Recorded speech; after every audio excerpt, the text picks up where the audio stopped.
this case comes from Australia. And this guy named John Worrell, he gets a call from his daughter. And she says, like, I've stabbed her. Stabbed my sister. And John is probably sitting here thinking, like, okay, they get into fights all the time. Like, it was two sisters, Kathleen and Susan, and they were always getting into it. I mean, their fights were so bad that they were biting each other. And I just have to say this, okay?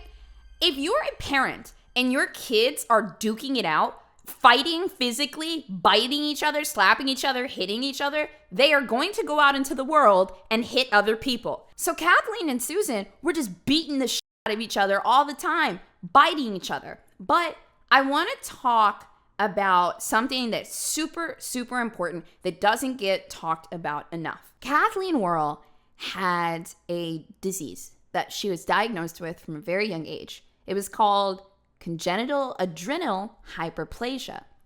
And this is actually a devastating diagnosis for a young girl because not only does it have a really high mortality rate, like most people that have this don't live over 40 or 45, but also what it did was it caused her to look a lot more masculine. On the right, we have Susan. On the left, we have Kathleen. Not only was she told from a young age that she wouldn't really live over 40, she also was a young girl in school that was a little more masculine. She had more body hair. She was shaped a lot different. And I think something that people don't talk about enough, how much these chronic illnesses affect people. Comparing yourself to others, comparing yourself to friends, not being able to do certain activities. And, before I covered this case, I actually called somebody that I'm very close to that has lived with a chronic disease since they were a child, and they also have a sibling. And I asked them what they thought of this case. And something that was really interesting, she said to me, was when you live with a chronic illness, you have to have friends. And you have to have very close friends around you that don't treat you differently. Because when your family knows your whole medical history, they do treat you differently. And you feel it every single day. I'm going to tell you guys what Kathleen did, but let's just take a beat and understand that about people that are struggling with chronic illness and how a lot of times they feel like they're just trapped in their own body and nobody understands it and nobody cares. And I definitely urge anyone who does have a friend that is dealing with that or something, be the ear for them.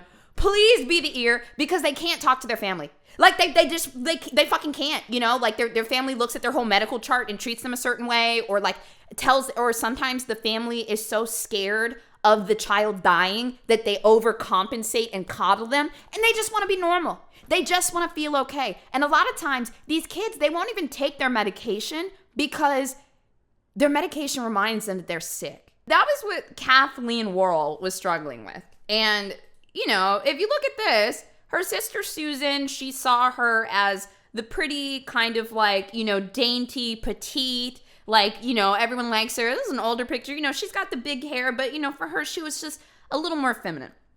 And Kathleen and her sister were just fighting all the time. Anytime there was, an argument, they were just getting into an all-out brawl. And it all culminated into back to John Owens getting that phone call, that frantic phone call from her, where she says, "Oh my God, I stabbed her." And John is thinking, this is another fight, but it's escalated, And that was not the case. Because what happened on that day was there were a lot of fights that kind of led up to everything. I don't know the accuracy of this, but Kathleen Worrell later told investigators that at one point, her sister Susan said to her, I could kill you and nobody would care. Did she say that? Who knows? But in the heat of the two sisters fighting, I could probably see that, And I just want to give you guys some context to some of the dialogue and the conversations that were going on between these two. It was a constant war, and Kathleen felt like she would never win. She would never be pretty enough. She would never be anything. and her sister was the competition. She had no friends, she had no outlet, she had no boys that were interested in her. It was just her in the house with her family, being treated differently, and constantly fighting with her sister. And on this day, Kathleen's sister Susan had changed the password on the computer. They had been getting in a lot of fights, and Susan was like, this is my fucking computer, and you're not gonna use it anymore. And she changed the password. And Kathleen goes to type in this password, and it doesn't work. And she tries it again, and she tries it again. Without any hesitation, she goes and grabs a knife, and her sister's coming out of the bathroom, and she stabs her in the back of the fucking neck, dude. Just stabs her in the back of the neck and starts stabbing her again. And she said, later, she said that Susan went down literally screaming, like, Kathleen, I love you. I love you. I love you. Like, why? Like, what, and this like says so much to me. We heard that like in the Tyler Hadley case, the other things. It's like sometimes the people, they don't feel this love. They think that it's not real. And it's like not until the dying moments of the person that they're killing and they're screaming, I love you, please stop. I love you, please stop. Like, can you imagine feeling unloved and compared to your whole life, but then those are the last words of your sister before you took her life? The Kathleen Worrell case is very interesting to me. That's kind of the overall story, but let's take a look at this because I also saw another story where there was a sibling killed over a Wi-Fi password. Now, if in this other story we're gonna like take a look at, it's a brother that choked his sister out when she got on the Wi-Fi or she changed the Wi-Fi password. Now, Kathleen Worrell stabbing her sister to death over the computer password, and this boy choking out his sister over the Wi-Fi password, that's actually not it at all, is it? It's allowing violence in the household. It's teaching children to exert their feelings through violence. It's letting your children be at war with each other. Like that's really what it is until it comes to some culminating event. And so there's so many red flags that pop up before these cases happen. And this is why I talk about this shit, man. Sorry, y'all know I be getting mad sometimes. I say this all the time. Trauma is the biggest unspoken epidemic in the entire fucking world. And none of us talk about it because we're all taught to just minimize it and repress it. And then here we are passing on generational trauma to our children. Here we are, our moms marrying abusers, and then we get abused, and then they go out, and then the abused become the abusers, all this da-da-da-da-da. Trauma is contagious. And people love to spread it. Let's take a look at this little article real quick. It would later be revealed that Kathleen, an art student at the Australian Catholic University, had planned the attack in advance, Googling quick methods of killing and buying 3 kitchen knives from Kmart in preparation. In the immediate aftermath of Susan's death, Kathleen told a friend, I'm glad the bitch is dead. And she also told forensic psychiatrist Olav Nielsen that her sister was callous and thought that she was Little Miss Cute and popular. She claimed that Susan had threatened her life on previous occasions. I saw this part saying, I could murder you and mom and dad would stick up for me. Dude, initially charged with murder, Kathleen pleaded guilty to a lesser charge of manslaughter. Kathleen had been on strong drugs to control the condition, but had stopped taking her medication in the lead up to Susan's death, hoping to lose weight. She described herself as a 20-year-old girl who looks like a gladiator. Guys, I'm sorry, I'm not trying to...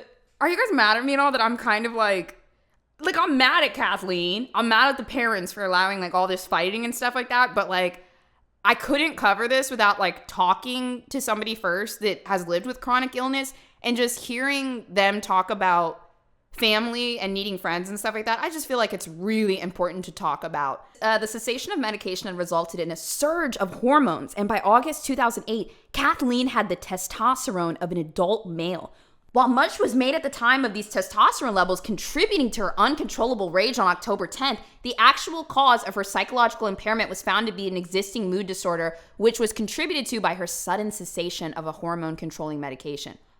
Oh yeah, if you just stop taking your meds out of nowhere, you don't know what's gonna happen, especially hormones.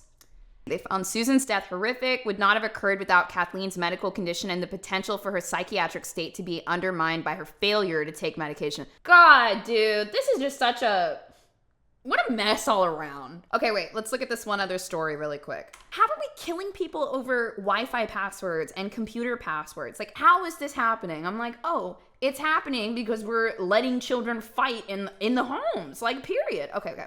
Georgia teen strangled sister to death over Wi-Fi password, gets life in prison. Alexis Watkins, 20, died after her brother, Kevon Watkins, then 16, held her in a chokehold for 15 minutes. A 16-year-old child. I can't believe I have to say that. I don't have to say that. Okay, guys, a 16-year-old child holding his sister in a chokehold for 15 minutes. 1 in the chat if you think there were some red flags beforehand. 2 in the chat if you think this just came out of nowhere and they had never been in a fight before. This might be gaming, because, you know, we covered that League of Legends murder. A Georgia teen was sentenced to life in prison for murder after strangling his sister in a fight when he changed the Wi-Fi password to knock others off the internet. This is gaming. Kevon Watkins, 16, wanted to block anyone else from logging onto his family's something home so that it wouldn't slow down the service while he played video games.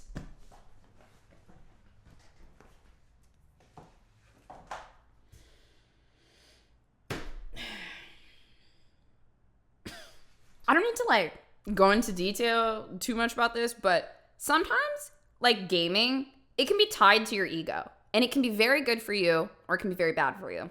For example, for me, I got into gaming when I was a kid, and then I got into competitive gaming, like first-person shooters, when I was like 14, 15, 16 years old, and I got good at these games, and it was the first time in my life that I felt confident.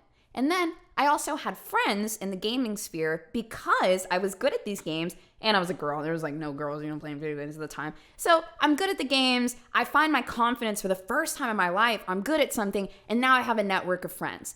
That is good. Now we have people like this kid that are pretty much probably just bad at the game and then taking it out on everyone else. They're not finding the positivity and the confidence and the community of gaming. It's just tied to their ego of how good they are. And it's like, stay off the internet. You guys are it's like, not only is this kid sitting here blaming his team, he's blaming his family for slowing down the internet. Come on, dude.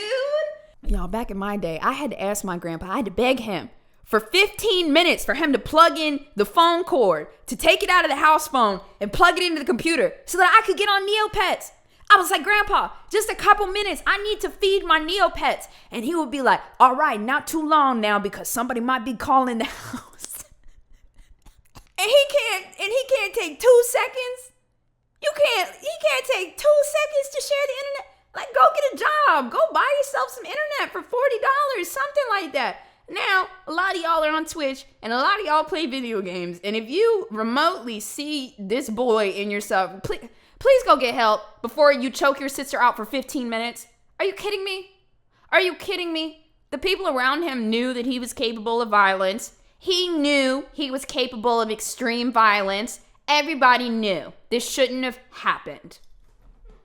And that concludes my speech on if you're a parent and letting your children physically duke it out in the house, you are teaching them that violence is how you release emotions. And then here's the other thing too. Oh my God, you guys probably know this too. Like, okay, some of you guys have never been in a fight before. Some of you guys have never look, I grew up in the hood. I told y'all this before. I grew up in Southern Virginia. You know, in Southern Virginia, it was like the streets, believe it or not. Sometimes you gotta, you know what I mean? I'm not kidding. I've been in a lot of fights before, okay? I remember the last fight I ever got into, I was 16 years old. And afterwards, I was expelled from school. And here's the big thing that I noticed about it. After I beat that girl's ass, I didn't really feel any better. I really didn't, you know? And then there's another time that I got into a fight a couple years prior, and after she beat my ass, I definitely didn't feel better. I didn't win. I didn't feel better in either. So, like, fighting never did anything. So after I, like, got suspended or expelled for that thing afterwards, I literally never got into a fight ever again. It does nothing. It does absolutely nothing, okay? This guy said, I'm sorry, Kevon said through tears as he was led from the courtroom, according to the outlet. If this is true, there could be an extreme amount of remorse, like he was in the moment, he was in his ego, he was in this state of violence, all of that, and he really regrets it. He couldn't really explain to me why he didn't release her. It's because he doesn't know. He doesn't know. He went to another state. He went to a triggered state, and then he went to violence. And so that's why I'm saying you gotta recognize these things beforehand. When Baker told Kevon his sister was dead and arrested him for murder, he cried, and I cried too. Oh my God. I think the part that hurts the most about it too is when you actually do feel like they regret it. And friendly reminder, guys, he got life in prison.